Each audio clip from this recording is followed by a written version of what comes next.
отново. Намира се на пистата на Гар де Моен, близо до пистата, където очакваме един самолет да кацне. Това са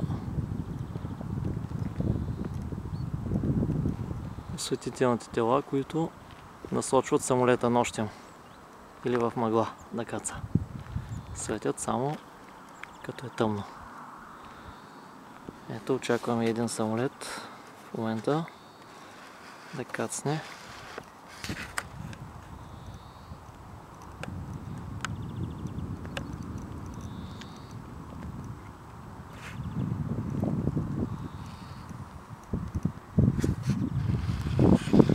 Отдясно е едно кварталче или градче малко на Есхем, който се нарича Санд.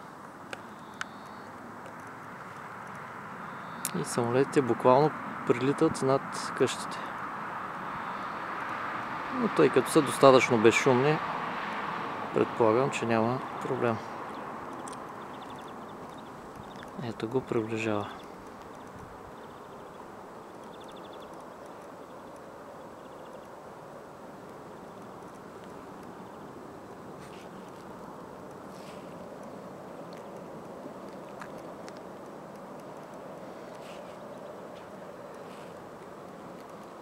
Докато дойде, обаче ще проследим един колоездач,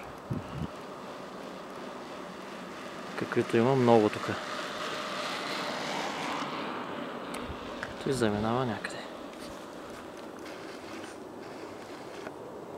Така, да се върнем към самолета, който вече е много наблизо.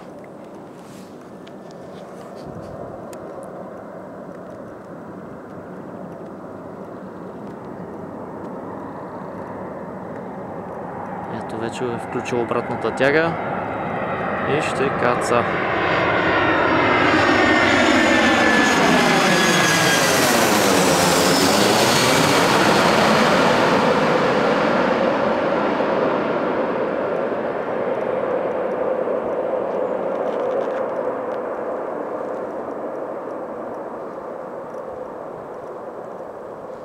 Ето, това е. Надявам се, че станаха хубави кадри.